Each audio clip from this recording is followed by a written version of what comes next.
La mejor manera de sentir empatía es aquella en la que no me olvido de mí mismo, alcanzar la paz interior, ¿verdad? El concepto de límite implica tener esa paz dentro de tus propios espacios, ¿cierto? Yo te entiendo, pero eso no significa que deje de ser quien soy. Ahora bien, el estudio de la imaginación es realmente fascinante, por varias razones, ¿no? Pero se vuelve especialmente relevante en este momento, ya que estamos enfrentando un gran desafío en términos de salud mental. Nos inquieta lo que imaginamos, lo que estamos creando o anticipando como un posible futuro. Y esa forma de imaginar puede ser perjudicial. Hay un tipo de imaginación que se ha investigado bastante y que se basa en cosas poco probables. Por ejemplo, hay experimentos en Estados Unidos donde reúnen a un grupo de personas y les colocan electrodos por todo el cuerpo y les dicen, imagínate que te invita a merendar Obama, ¿sabes?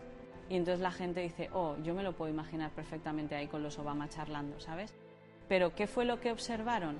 Que ese tipo de fantasías son interesantes, pero no tanto. ¿Por qué? Porque en el fondo tu cuerpo sabe que eso nunca va a pasar o que es muy poco probable. Y lo que hicieron fue compararlo con imaginaciones que sí pueden hacerse realidad. Piensa en que mañana vas a merendar con tu amiga fulanita, eso sí puede pasar.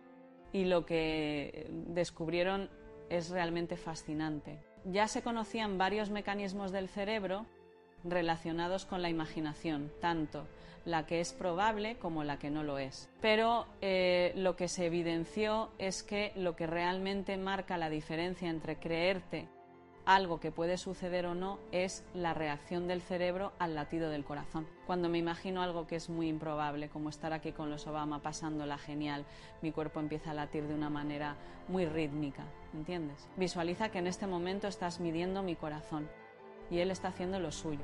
De repente pienso, bueno, Obama me invita a Washington, este tipo tan increíble y atractivo, y yo me lo imagino y mi corazón empieza a latir rápido, papo. ¿Por qué sucede esto?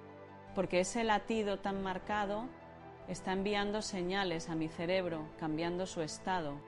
Es una especie de recreación mental, pero lo que veo no llega a tocar mis emociones más profundas. Puedes imaginarlo, pero no te afectará realmente porque en el fondo sabes que eso no va a pasar, ¿entiendes? O imagina que de pronto el sol explota y el planeta se ve afectado. Bueno, puedo imaginarlo y mi corazón reacciona. Ahora, piensa que estás en el coche con tu hija, ¡boom! Y mi corazón dice, cuidado, esto sí puede pasar y eso te va a asustar. Entonces, el corazón cambia su ritmo de inmediato y ese cambio le dice al cerebro, prepárate, activa otras áreas como la ínsula, la amígdala y la corteza frontal. Ten cuidado, porque esa imaginación que te llega de repente puede volverse real y causarte mucho daño. Así que comienza una reacción en tu cuerpo a través del hipotálamo. Por ejemplo, si me imagino a los Obama, mi cuerpo no reacciona porque sabe que nunca los voy a conocer en persona. Pero si pienso que algo malo le puede pasar a mi hija, eso es diferente. Creo que todos aquí no deberían intentar comprobarlo, cuidado, y en ese momento ya se convierte en algo físico. ¿Y por qué digo que esto es tan interesante? Porque cuando enfrentamos problemas como la ansiedad o el estrés, nuestra mente tiende a enfocarse en esos posibles problemas, en situaciones que realmente pueden suceder. Y aquí es donde entra el corazón, porque cuando el corazón y el cerebro se comunican, lo que hacen es darle a nuestra percepción una visión muy personal, ¿verdad? Esa frase que suelo repetir y que mi madre me dice que ya he mencionado un montón de veces, es que no vemos las cosas tal como son, sino tal como somos. Así que ese cómo somos es lo que le da vida al corazón. ¿Y por qué es eso? Porque el corazón nos brinda una visión autobiográfica. Y entonces, ¿qué descubrió nuevamente la Universidad de París? Que el corazón y el cerebro forman mi representación interna de la realidad, que puede ser bastante autorreferencial. Por ejemplo, imagina que un día sales a la calle y hace frío. Escucha tu diálogo interno y observa cómo se ha generado, cómo se ha construido esa frase. ¿Hace frío o tengo frío? Podemos decir, ¿hace frío o tengo frío? El tengo frío implica que lo estoy sintiendo desde una perspectiva muy centrada en mí, muy egocéntrica, ¿entiendes? Muy autorreferencial. En ese caso, mi corazón y mi cerebro están demasiado entrelazados, ¿no? Por eso hay otra frase que a mí me genera cierta cautela y es esa de sigue a tu corazón. Lo que pasa es que cuando el cerebro se deja llevar por el corazón, yo tiendo a tener una visión bastante egocéntrica. Siempre digo que está bien seguir a tu corazón, pero solo si realmente sabe hacia dónde tiene que ir. ¿Por qué? Porque si no, me hace girar en torno a mí mismo, a lo que pienso, a lo que me interesa y a cómo lo vivo. En cambio, si logro equilibrar un poco esa conexión entre el corazón y el cerebro, puedo tener una visión de lo que sucede que es mucho más equilibrada y menos sesgada. Cuando meditamos, se reduce la interacción entre el corazón y el cerebro. Las áreas del cerebro que responden menos al corazón están relacionadas con una desidentificación de mi propia identidad. Es decir, logramos disminuir un poco ese yo que muchas veces está demasiado centrado en sí mismo. Por eso, otra de las maneras en que podemos cuidar nuestra identidad y equilibrarla es, por ejemplo, haciendo ejercicio físico, algo que implique cambios en mi ritmo cardíaco, ¿verdad? Así que, bueno, recuperamos lo que han mencionado muchas tradiciones, ¿cierto?, sobre el corazón, la moral, ¿no?, desde la perspectiva del alma, ¿no? Cuando se referían a esto, cuidar del corazón es cuidarnos a nosotros mismos, ¿no? Los egipcios, que tenían una cultura centrada en el corazón, encontraron una vez un sarcófago que decía: puse el corazón en ti para que recordaras lo que habías olvidado. Eso es realmente hermoso, ¿no? Como mencioné antes, me enamoré del corazón y aún más cuando descubrí ese hilo invisible que nos conecta con otras personas, ¿no? Ahora se empieza a hablar, como comenté al principio, de la comunicación que existe entre los cuerpos, ¿no? No solo estamos comunicándonos aquí a través de las palabras, nuestros cuerpos también están en comunicación y lo hacen con un lenguaje que no podemos escuchar. Ahora comenzamos a medirlo y de esa manera empezamos a obtener pistas al respecto. Se están comunicando, los cerebros se están sincronizando, así como nuestros sistemas endocrinos, es decir, las hormonas y sobre todo el corazón. En la universidad realizamos un experimento en el que metimos a 2 personas en la máquina y estábamos midiendo al mismo tiempo los latidos del corazón de mi compañero, Gustavo, y de otra persona que había llegado. Al principio cada uno de sus corazones seguía su propio ritmo. Hicimos un análisis matemático de la dinámica de sus corazones y noté que no había una relación significativa entre ellos. Estaban ahí, simplemente. Después de un tiempo empecé a notar que de vez en cuando uno de los corazones comenzaba a seguir el ritmo del otro, ¿verdad? Esto lo fui observando con el análisis matemático que realizábamos después y tras un buen rato, ¡pum!, uno se ajusta al otro. ¿Qué estaban haciendo? En un momento ambos estaban sentados y de repente Gustavo, mi compañero, comenzó a respirar de una manera particular y a meditar, pero no le dijo nada al otro. Así sus corazones empezaron a sincronizarse. Esta sincronización que luego hemos repetido entre nosotros, ¿por qué nos parecía tan interesante y divertida? Porque no siempre los corazones se sincronizaban. A veces mi corazón se alineaba con uno y con otro no. ¿Y por qué sucede eso? No lo sabemos. Y esto me parecía también súper interesante, ¿verdad? No todo se puede explicar, no todo se observa bajo un microscopio. Hay algo en la conexión entre las personas que no puedes entender, que de repente sientes una conexión con alguien y con otro no. Se llevó a cabo una investigación con músicos que estaban improvisando, específicamente en percusión, haciendo sonidos como pa, pa, pa. A todos ellos se les colocaron electrodos en el corazón. Mientras improvisaban, en ciertos momentos se notó una mayor conexión entre ellos. ¿Y qué se observó? Que poco antes sus corazones habían logrado sincronizarse.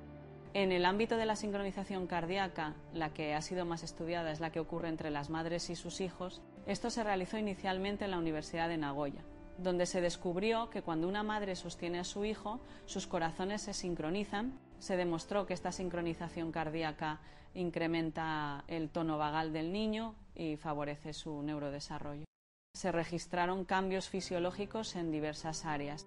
Incluso a nivel del sistema inmunológico se notaron alteraciones biológicas. Cuando el corazón de un pequeño se conecta con el de su mamá y ella empieza a respirar de manera acelerada, como suele ocurrir cuando estamos bajo presión, el corazón del niño ya no se alinea tan bien con el de su madre y por lo tanto no la siente cerca incluso si está justo a su lado, ¿entiendes? Cuando mamá comienza a calmar su respiración y la hace más lenta, se genera esa conexión entre sus corazones. el niño se siente más tranquilo. En otras palabras, la comunicación, como bien señala Heidegger, no se basa en la distancia, sino en la atención. Por ejemplo, cuando escuchamos a alguien, ¿verdad?